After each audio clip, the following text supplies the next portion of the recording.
right, time to take stock of this 2005 Forester 2.5X I just bought, and we're going to determine if it's worth fixing and flipping to sell for a profit, or if it's better off to just part it out. This car has had a pretty interesting life, been all over the United States. From receipts in the glove box, it started out, I believe it was Massachusetts or Pennsylvania. It was somewhere up north. It's been in Texas, I believe Georgia, North Carolina, and now into South Carolina.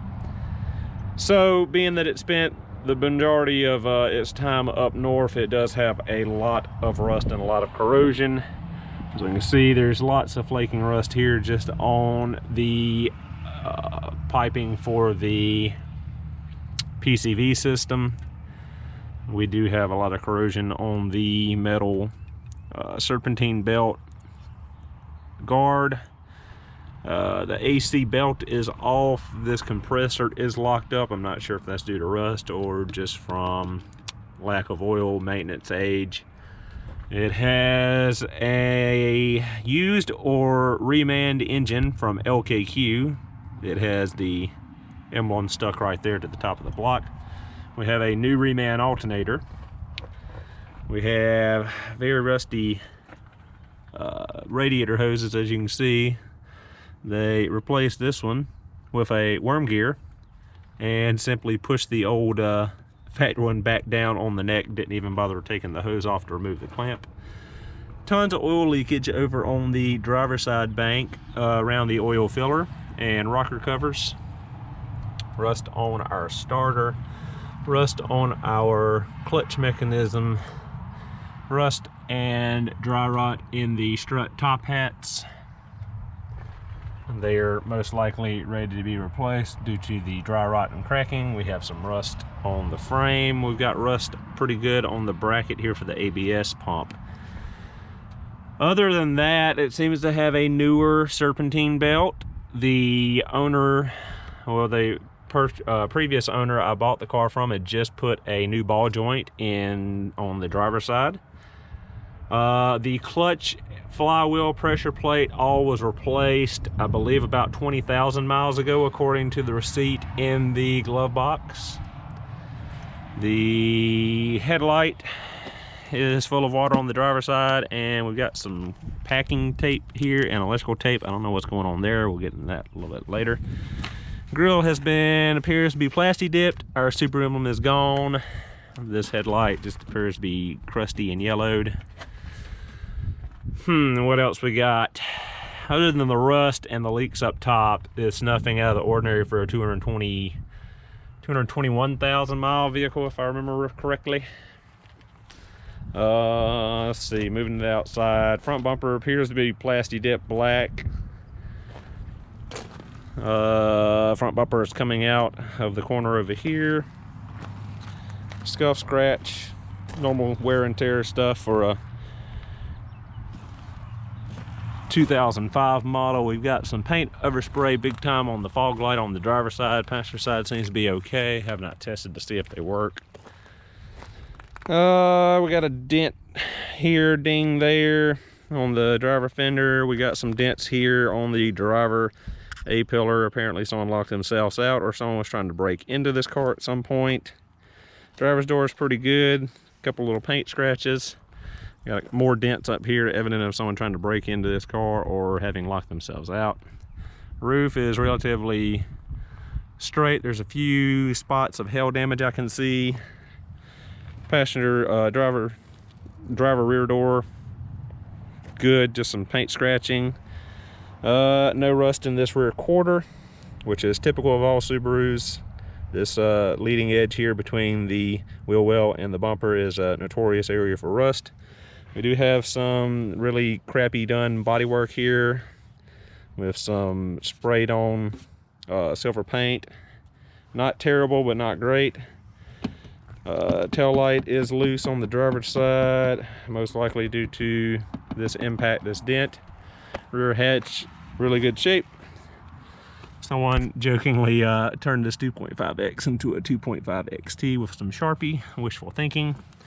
We've got silver paint overspray all over the back bumper from, I assume, that repair. Other than that, back bumper is pretty good. There is a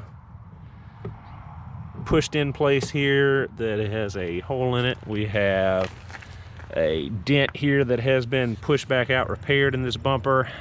Passenger fog light's good and tight. We do have some kind of sticker was here, some kind of residue. Not sure what that's about. Bumper here is pushing out a little bit. We do have a very tiny dimple of rust starting in this back corner. May address that, may not. May do a little body touch-up video on dealing with that. Do have a little bit of rust here on this leading edge where paint was knocked off of the rear passenger door. Other than that, just a couple paint scratches. Same with the passenger front door. Passenger fender looks pretty much spotless. So all in all, pretty good on the exterior. Hood's in good shape. A couple little hell dings. So with that, we'll go into the interior. The interior is pretty well preserved for a 221,000 mile Forester base model. It's dirty. There's lots of dirt in the seats and everything else. We've got some staining here. We got some cracks along this leading bolster, which is fairly common from getting in and out. Passenger seats in really good shape. Just needs good upholstery cleaning. Along with most of the interior, we do have an aftermarket radio I'm not a fan of, but it's been put in. Looks like it's got Bluetooth, maybe phone connectivity with a little microphone. Car was smoked in at some point because of the residue in the ashtray. We do have the extended height center console lid. Both latches do latch and work with a power outlet inside. Hinge is a little hinges come loose. Looks like we're just missing a screw. Everything else can probably just be tightened up. Park and brake boot, fairly good condition. Shift boot, fairly good condition. Not a ton of slop in the shifter. We do got a ton of slop in the shifter. What am I talking about? That's pretty bad. Needs a shifter joint. Everything else fairly good. The carpet is really thin on the Foresters. We've got a hole here from in and out. This car was most likely driven for some time without floor mats in it. It's got aftermarket floor mats in it now, of course. We got some Darth Vader. But we've got holes through the carpet here from driving with no floor mat, and the fact the carpet's so thin, just the driver's heels wore through the carpet. But a set of OE floor mats will cover that up with no issue. Missing the cover for the clutch pedal. And on the driver's seat, we're also missing the height adjuster knob. It is gone. Still slides back and forth, manual seat, and reclines. Onto the back. Everything's pretty good condition. No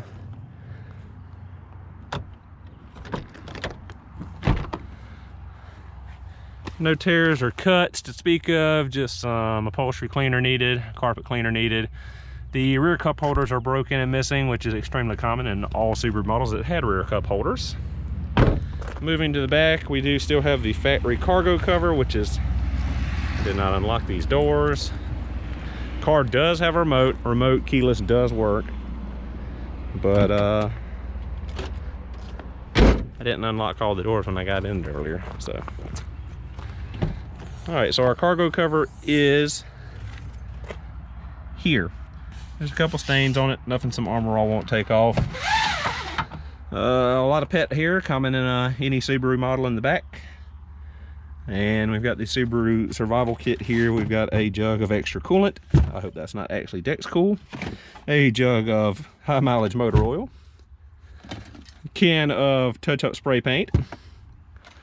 A funnel for set oil. Extra fuses.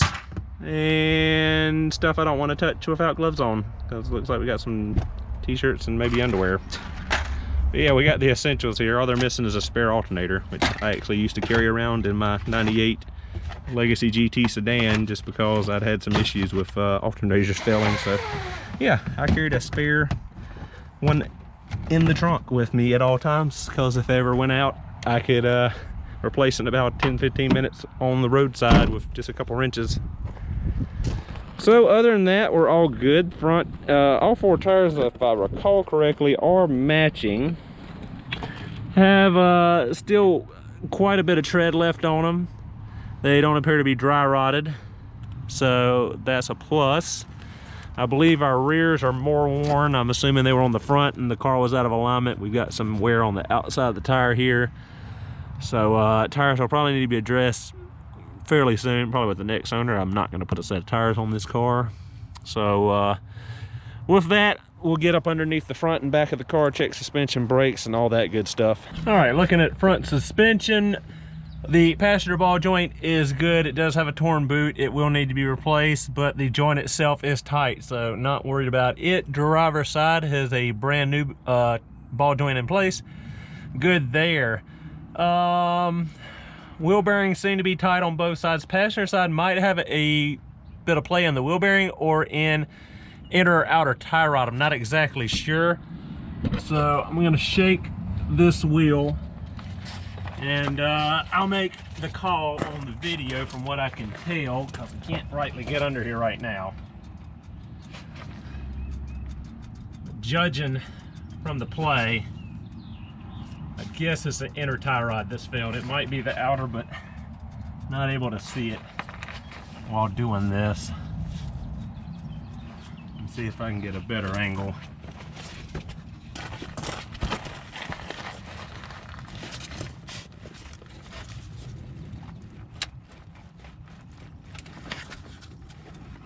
Not gonna be able to move it enough to tell, so I'll check on the video. I'm pretty sure it's the inner. I did see movement in the inner when I was shaking that. Oh, let's see. Deep dive on all this other mess under the front. We got plenty of it. Engine mounts have a little bit of play in them, but they are not torn or ripped, so they are good to go still. Oil is everywhere. I'm assuming the oil air separator, rear main seal, oil pan, and head gaskets are all leaking. Big issue out of the gate with this car, when the LKQ engine was put in the car, I can't recall if the guy said they didn't know or if it happened shortly after putting the engine in, but they knocked a hole in the oil pan. As you can see, it's been RTV'd back together. I'm not exactly sure what it is. It's harder than RTV. It might be JB Weld, but yeah. Ran low on oil, got a very slight rod knock. So it's gonna get an engine at this point if I do keep it to resale. I have two options right now. There is an 04 Forester 2.5 that just showed up in the junkyard like 2 days ago. Gonna see if the engine's good in it. That would be about, it's been a while, I think it's $250 for the engine. And option number two, JDM Engines Incorporated in Charlotte has an EJ20, the 2-liter single overhead cam JDM engine that came in the Forester for, I think it was 650 bucks. It's got 45,000 miles on it, comes with all the accessories, so that would get me the AC compressor to fix the air conditioning on this vehicle, which would kill two birds with one stone. And it's a fairly straightforward replacement from the 2.5 to the 2-liter from what I've seen. Basically, you just swap long blocks, use the existing 2.5 wiring, intake, and PCM, and you're good to go. I can't remember if you have to change the cam and crank sprockets, but you may. I'm not exactly sure. I'll get into it when I get into it, I guess. As stated before, we do got rust. It's not terrible. It's basically surface rust. So hit it with a wire wheel and spray some Rust-Oleum on it, and that'll be good to go. This rust underneath though on the engine was so bad that the oil cooler coolant feed line got a big hole in it here, and they didn't even bother unbolting it. They just put a piece of copper tubing and some hose clamps here to route around that to the oil cooler, which is leaking a ton of oil. As I said, the head gaskets are leaking externally, the rocker cover gaskets are leaking, the oil pan, even though it was just resealed, is leaking. And I'm assuming the rear main, either in the old engine, was leaking and they didn't clean this up, which is stupid that you would replace an engine without cleaning up the mess underneath here. Or this one's already leaking, so Not sure how many miles is on it. I'm not sure how long it's been in the car, but definitely gonna get an engine. The wiring to the driver fog light is here hanging. It's cut. We'll resolder and repair that and buff all that paint off of the lens. But yeah, other than that, I think we're good under here. I'm gonna get crawled back a little further and check transmission mount and the CV axles, and I'll be right back. Okay, miraculously, both CV axles are good. There's no tears in the boots. I haven't drove it down the road, so there could be a mechanical issue. There could be clicking in the joint or vibration, but I don't know. We have a missing fastener back here for the exhaust off the back of the transmission. Transmission mount is together. We've got tons of oil in the transmission that it's been blown back going down the highway, but I don't think we've got any leaks. The lower control arm bushings are tight and not leaking, so we're good there. So the only thing I'm seeing is it looks like the power steering lines may be leaking. I'm not entirely sure. There's so much oil under here. It's probably mainly all motor oil. So at this point, I believe all we really need to do is replace this engine, get the AC going, and maybe an inner tie rod on the passenger side, some light rust repair, and some cosmetics, address the fog light and the driver's headlight. But other than that, everything seems to be checking out pretty well for this 05. But we are going to get out from under the front here and go around to the back and check in the back. All right, looking at the rear, everything seems to be pretty good condition. There is the rust prevalent everywhere basically, but nothing rotted through, just some heavy flaking surface rust.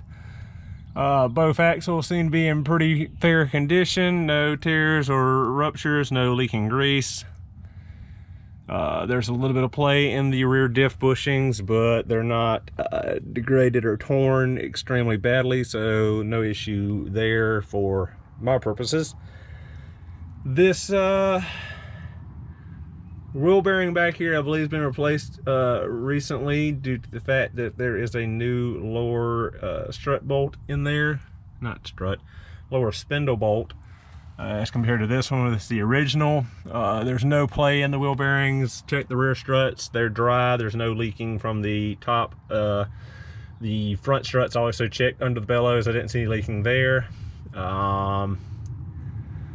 So it looks like we don't have very much bad here in the rear. Probably gonna pull the wheels off, check the brake drum, see if there's any issue there.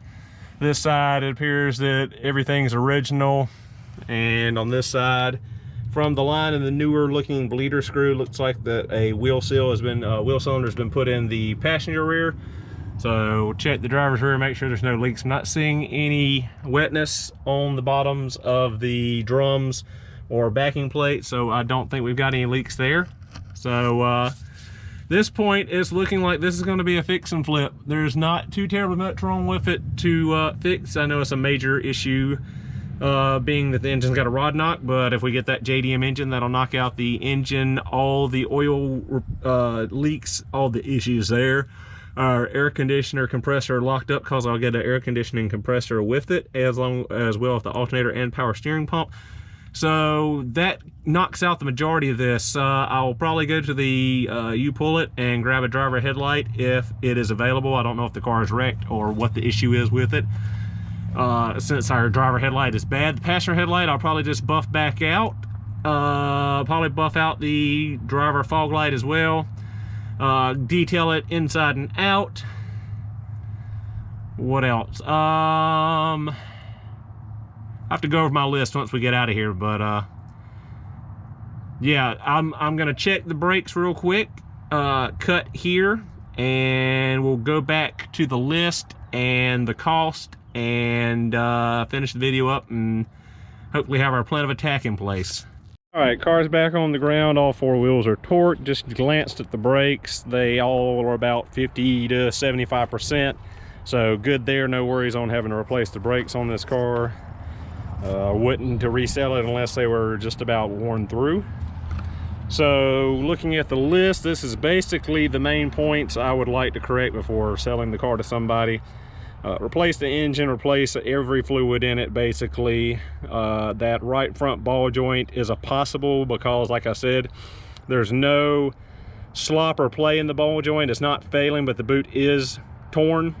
The left front inner tie rod, that's not a have to, but it's on the list of possibilities.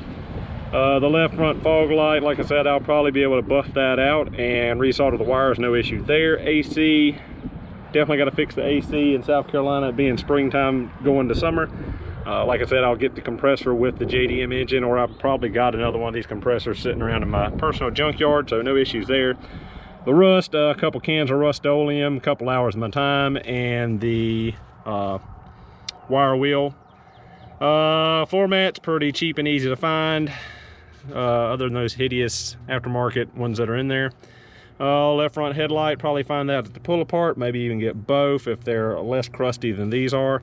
And a good detail and wash and wax the outside, vacuum and clean the interior, and this thing will be ready to sail pretty much, as far as I can tell. So what I'm going to do now, go home, I'm going to price out all the parts, price of the car, price of the parts, see what that comes to, check to see reasonably what I could expect to get out of selling this car, and then probably a breakdown of parting the car out and see if it would be worth more money to part it out or to fix it and sell it.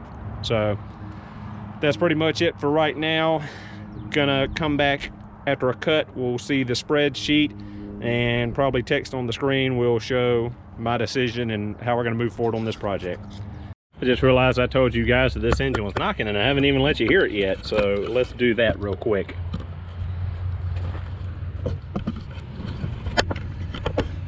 Before it starts raining, which it looks like it's about to.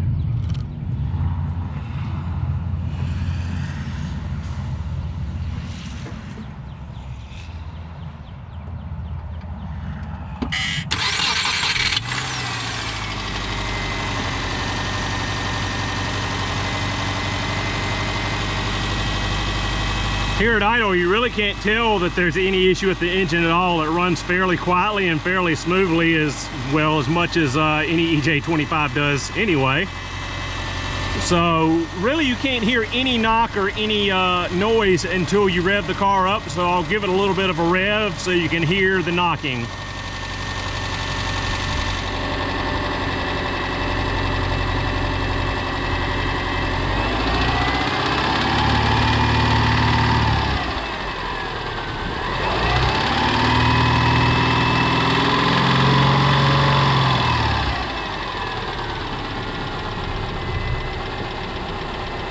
Being that the engine's cold right now, I haven't ran it to full operating temperature, but I'm assuming that once it gets warm, the knock gets a little more prevalent.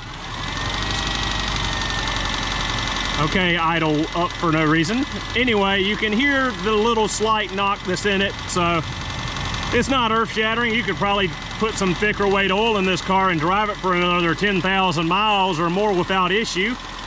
Or you could drive it down the street in the next 20 minutes and put a rod through the side of the block. You just never know. So that's why I'm electing to replace the engine with a low mileage JDM unit if I decide to sell it. So there's just your little shot at listening to the knocking engine. Thank you so much for watching. Hope you enjoyed the video. Like I said, stick around for the breakdown on the cost, and I will see you in the next video.